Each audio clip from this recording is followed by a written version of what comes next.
benvinguts tots i a totes a la primera presentació que fem des de l'any que és l'últim. Esperem que aquesta pandèmia no deixi bategar el ritme que tenia. En qualsevol cas, nosaltres no hem deixat de treballar, sobretot en la redacció, que va complir el que teníem programat l'any 20 i el que tenim programat per l'any 21 ja és una producció extraordinària, de tots els que escriuen, lògicament, i s'ha concret en creus el professor. Bé, el número 63, que molts ja teniu a les mans, segueix la tònica dels altres números. Disposem de consta de 5 estudis, 2 documenta i 3 variants bibliogràfiques. Jo vaig a dir més o menys de què tracta el tema i sobretot el que vull fer és presentar-vos a dos que parlaran, que són dos autors de dos articles que nosaltres hem considerat convenient que ells expliquen personalment perquè us agradarà i perquè després tenim la possibilitat, si voleu, de comentar-ho, i ells dos són els que ara, en aquesta presentació, m'acompanyen a la taula i que a continuació vos explicaran els seus treballs. Bé, el quin treball és un treball que li hem dedicat molt d'espai perquè és un treball inèdit en Sagunt a la comarca i a la zona d'influència, perquè els pilons que diem a vegades també són antiquíssims, són d'època ibèrica, que per exemple nosaltres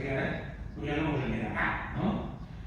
Els biliaris són d'època romana, tampoc ens en queda cap perquè els han amarrat i els han portat consigo. Però, a partir de l'edat mitjana, sobretot de la conquesta cristiana, els cristians han fet creus de terme, moltes creus de terme. Bueno, doncs, Ranillo ens parlarà en aquest primer treball, extensíssim, però que va sobre un tema que és inèdit en la comarca. Ara, jo ja he acabat, ja us he dit quatre paraules del número, se'n baixaré per a que Ranillo vos expliqui el seu treball i pugueu dibuixar-lo millor. Quan ell acabe, si teniu alguna paraula, alguna pregunta que fer-li, la feu i ell us la contestarà. Moltes gràcies.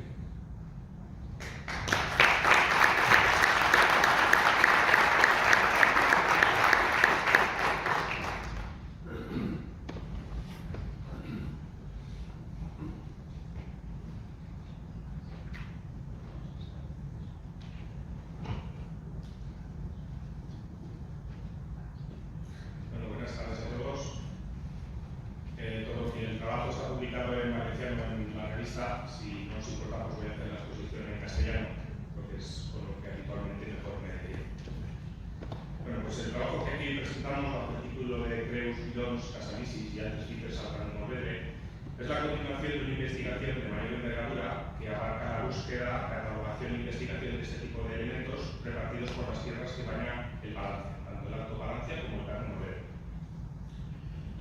La tarea comenzó hace un lustro aproximadamente, cuando en 2007 el Ayuntamiento de Altura me publicó el libro titulado Cruces, Pilones y Casilicios de la Villa de Altura, en el que traté de recopilar y documentar los 16 recursos que posee la localidad en su término municipal. Sin embargo, y como casi seguro que va a pasar aquí, ya desde que se concluyó la presentación de la publicación se me informó que me había dejado alguno más del tintero, unos por desconocimiento y otros por olvido, por lo que decidí seguir recopilándolos para una futura reedición si se produce. En consecuencia, como consecuencia de aquel trabajo también comencé a investigar otros de este tipo de elementos por la comarca de la Alta Palencia, pues los sabía de cierto modo que estaban relacionados con los de término de altura, y ya puestos, y dado mis orígenes moredrinos, pues, y también de haber crecido a los pies de una cruz, pues decidí también seguir recopilando los de esta comarca y iniciar la tarea que hoy aquí se expone. No obstante, el impulso definitivo que motivó este trabajo se lo debemos a José Ramón Carbonell, que casi me obligó a preparar para esta publicación todo lo que tenía disperso entre apuntes y notas sueltas en un tiempo récord. Lo bueno es que gracias a ello el número de elementos documentados creció exponencialmente. También hay que decirlo que gracias a mis compañeros del grupo de investigadores y cronistas de Carmen Morales y Almenara, que me echaron un cable facilitándome la documentación necesaria para poderlos catalogar y a veces apuntándome alguno que desconocía. Pero, ¿qué sabemos de este peculiar patrimonio? Se desconoce tanto el origen como el concreto como de dónde viene esta tradición. Para algunos son antiguos hitos que señalizarían vías y caminos. Para otros son los herederos de los monumentos funerarios paganos que se alzaban para proteger los caminos. A estas cruces se las conocerá comúnmente bajo las formas de peilones o pilones, humilladeros, cruces de término o cruces de media legua. Según qué tipo de diccionario busquemos, nos dan una catalogación u otra y nos llaman de una manera u otra, pero básicamente a nivel popular es como se suele conocer. Desde el siglo XII en el Reino de Aragón y a partir del siglo XIV en el de Valencia, la elección de este tipo de construcciones también servirá para conmemorar fechas o acontecimientos, como señal de bienvenida a las ciudades y villas y una manera de expresar la piedad popular y recordar al viajero que se movía por tierras cristianas y fomentar su piedad. También era común encontrarlas frente a monasterios, santuarios o ermitas o desde donde se poteaban estos. Y con el tiempo también se alzaron sobre cimas de montañas que dominaban grandes extensiones de tierras. El alzado de este tipo de elementos perduró durante siglos, aunque recientemente más como costumbre que por fervor popular. Y es que desde el siglo XIX, en que al germinar las posturas laicistas de la sociedad, se produjo un abandono de cultos que conllevaron a la desaparición de muchos de este tipo de elementos que cayeron víctimas de la picota o del olvido. Por suerte, otras han corrido mejor fortuna y solamente fueron reubicadas, reconstruidas o reemplazadas debido a su previa destrucción o deterioro por el tiempo. En principio fueron sencillos monumentos de hierro o madera, pero algunos acabaron por considerarse verdaderas obras de arte gótico y renacentista. No obstante, los diferentes elementos de una cruz o pilón son el graderío, que consta normalmente de 2 o 3 escalones y son circulares, cuadrados o poligonales, la base, que suele ser la continuación de la grada, si bien un poquito más estrecha y de forma prismática, el fuste, habitualmente circular u octogonal, que a veces va decorado con estrías o incluso incorpora lo que es la fecha de construcción, que nos ha ayudado bastante en algún caso, y va recorrido por su interior por un eje de cobre que se llama alma, que entrelaza los diferentes elementos de la cruz. Luego tenemos el capitelo macoya, que suele ser de diversas formas, decorado o no, con ornamentación escultórica. Y finalmente la cruz, que puede estar formada por 2 brazos de hierro unidos sin más, o a concentrar una espectacular decoración de piedra tallada con tracerías góticas de las formas más delicadas. Las diferencias entre la cruz de término y el pilón son básicamente lo que es la columna, que en lugar de ser un fuste suele ser de obra y de considerable grosor. Y luego la parte superior, que en lugar del capitelo macoya, el pilón presenta una cornisa o collarino donde se alza el título o hornacina, ya sea esta enrejada o no, que sin duda es considerado la parte más importante, puesto que en su interior suele albergar una imagen sagrada, ya sea en forma de bulto, de escultura o de un retablo cerámico. Como remate del mismo, en ocasiones hay una nueva cornisa, similar a la inferior, o posee un cimacio, que es un tronco piramidal rematado por una bola, con una cruz de hierro, que en muchas ocasiones pues, ha evolucionado hasta transformarse en un pequeño tejadillo a 4 vertientes. No obstante, pues como todo, hay muchísimas y variadas formas. En el presente trabajo pretendemos recuperar su memoria, así como indicar, en la medida de las posibilidades, el motivo de su construcción. A fecha de hoy, son frente a los 77 de momento que llevo en el Alto Palancia. Como podéis ver, pues Sagunto es el que mayor número posee, con 13 elementos, aunque 4 ya no existen y 2 pues, los he considerado como mitos. A Estibella se le podría sumar un quinto elemento de los 4 que tengo documentados, pero como no he hallado nada del mismo, solo que fuentes orales, pues no lo he ingresado, no lo he contabilizado como tal. Alcina y Torres realmente comparten un elemento, al igual que Benavites y Almenara, que obviamente uno estaba en Alcina, o sería Torres, y el otro está en Benavites, aunque parece que está al lado de Almenara, pero bueno, los he puesto así para que nadie se pueda sacar. Y luego remarcar el caso de Segar, con 2 pilones junto a Fuentes, y Estibella, que posee 3, uno restaurado, otro en uso, y el otro, pues como ya he dicho, desaparecido. Un detalle interesante, por lo que apuntaba antes Manolo, es que en su mayoría las que tengo documentadas son lanzadas todas entre los siglos XVIII y XIX y XX. Solamente de las históricas que nos quedan están las de la Crehueta de Almenara, que data del siglo XIII, la Cruz de la Victoria, que al año que viene cumplirá 500 años, y la Cruz del Garbí, que está en Estibella. También hay muchas que eran antiguas, pero por desgracia no han llegado hasta nuestros días. Entre ellas está la Cruz de Media Legua o del Camino de Segorbe, que es la que decía que estaba entre Alquimia y Torres, o la del Camino de Valencia, que estaba en el cruce de la carretera nacional que baja hacia los valles. Luego tendríamos la cruz que desde el Camino Viejo subía a Santo Espíritu desde Gilet, que data del siglo XVIII. El pilón de los Cuatro Bisbes, que estaba entre Benavites y Almenara, hoy sustituido por otro elemento. La cruz de la Iglesia del Salvador, o la de Santa Ana o del Portal de Teruel, y las orcas, que en su día pues, dibujó en 1563 el viajero flamenco Luis Gaede, y que ya nos documentó hace unos años José María Paloma.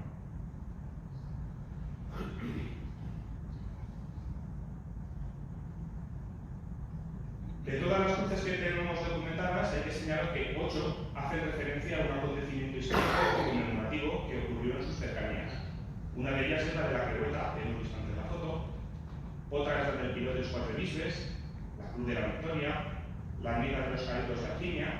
la Cruz de la Merced en Sagunto, el Monumento a la Paz, o de Alfonso XII, que se levantó también en Sagunto, el Monumento Funerario de la Nacional 340, que también es pues eso, una lápida, pero es un poco singular, y por último la Cruz pintada de la Modana de Svalls, que desde luego hemos visto todos alguna vez cuando circulamos por la autovía. 8 son también las que se emplazan en lugares elevados o cimas, por protección o por señalar montañas notables. Las más destacadas son las de Garbí, en Estibella, la Crehueta también en este municipio. En Sagunto tenemos las del Cicayo y Ponera, la de Ponera muy singular, la de Santo Espíritu de Gilet, por supuesto, el de la Creu de Quart, también la Creu pintada que hemos hablado hace un momento,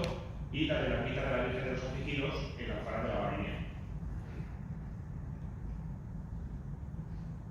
4 de estas cruces, muy curiosamente, son de la testimonio de la labor de las misiones que se realizaron tras la Guerra Civil para evangelizar los pueblos de la comarca por aquello de que la gente eran todos rojos y había que volverlos a repetir. Y fueron colocadas en diferentes lugares y formatos. Las que he conseguido documentar son la Crehueta de Estibella, que hemos visto antes, la Cruz de Santa María, que la tenemos aquí al lado, la Cruz de Misiones de la Iglesia de Almenara, que figura todavía en la fachada y es enorme, y la Cruz de la Ermita de Santa Bárbara de Faura, que es la que está al final del Calvario.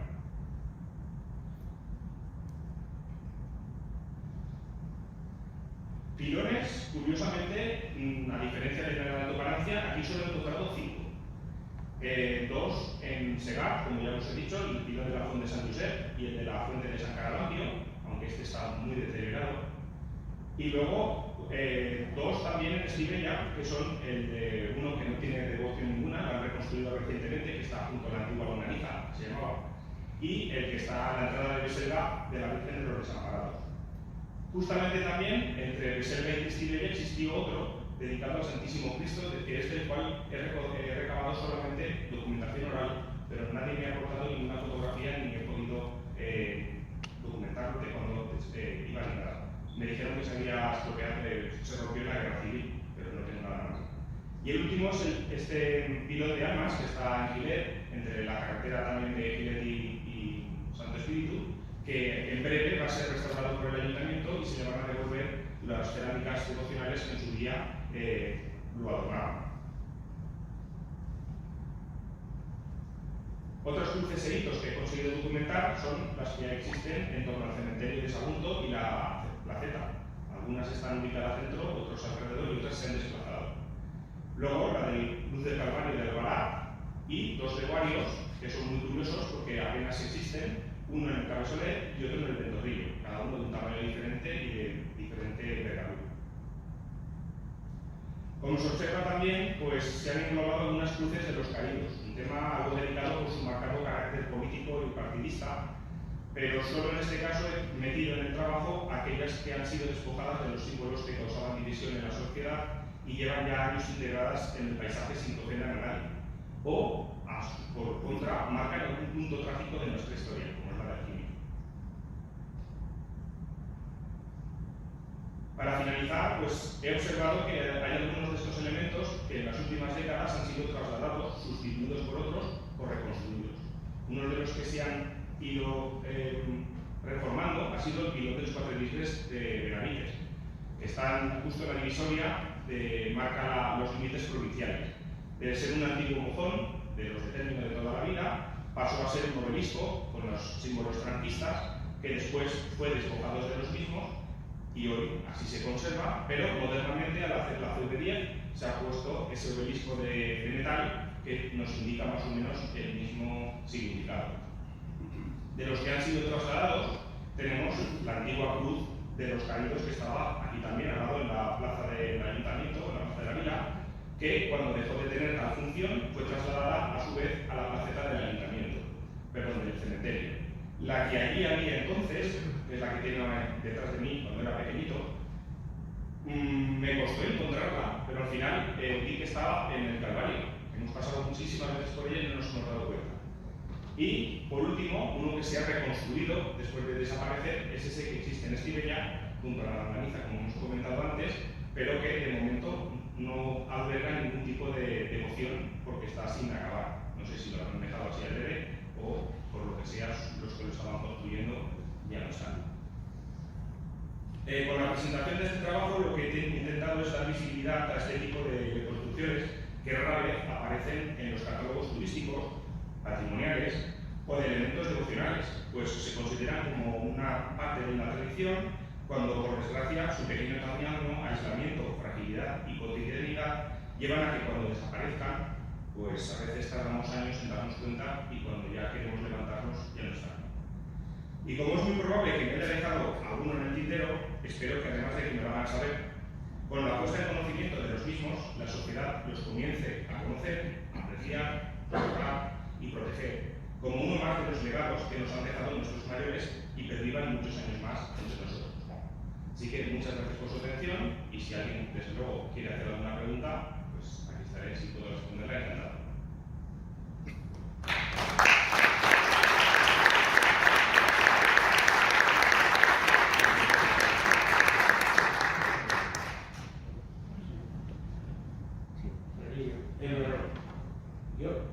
Jo suposo, ja avui estava ahí a la taula, que els peirons són d'època, s'han trobat peirons, jo conec peirons, no en esta zona, en el Matarranya, que són ibèrics, peirons ibèrics. Possiblement, els peirons d'aquella època marcaven les grans extensions de l'elits que dominaven el territori. Així també hi havia elits i és molt possible que trobem peirons que serien els peirons més antics per la zona, no sé si de Sagunt o de València. I hauria que prestar atenció a això, perquè el romàntic que sabem que posaven marcaven les llengües i coses d'estes, i això s'ha succeït fins avui, pràcticament, com aquí que diu, això de 18 anys, però caldria potser prestar atenció a això i algun geògraf us podria parlar i dir on hi ha una pedra, ¿no? A ver, yo sí que, porque yo llevo tiempo estudiando esto, he visto que hay algún miliario romano, en este caso, sí que conozco también algún pilón o pelón de estilo ibérico que hay por España, pero más próximos a nosotros, en la provincia de Castellón, sí que sé que hay antiguos miliarios que con el tiempo evolucionaron a cruces y que pues, unos han mantenido por la zona del Maestrazgo y otros pues no. Por esta zona, por desgracia, no tenemos más que un miliario en Segovia y curiosamente descendientes de aquellos son los dos leguarios que tenemos aquí en el Campo Verde, que por cierto están protegidos por Europa, están protegidos a nivel comunitario y que pues prácticamente nadie los conoce. Uno estaba aquí detrás de la gasolinera al salir hacia Almenara y el otro está allí en el Ventorrillo, que el día menos pensado, un camión haciendo maniobra lo tira al suelo. O sea que por desgracia son tan frágiles y están tan poco visibilizados que los vamos a perder muchos, como ha pasado recientemente en otros pueblos. Y si no nos damos cuenta y nos empezamos a valorar, pues por desgracia estas cosas son tan pequeñitas que no, de hecho, ya veis, no hay nada escrito sobre ellas. Hay muy poquita documentación a la hora de encontrar, excepto en algún muy concreto que desde luego hay largos trabajos y algún compañero que también me valió de sus obras, que luego leeréis, para poder documentar alguno de ellos.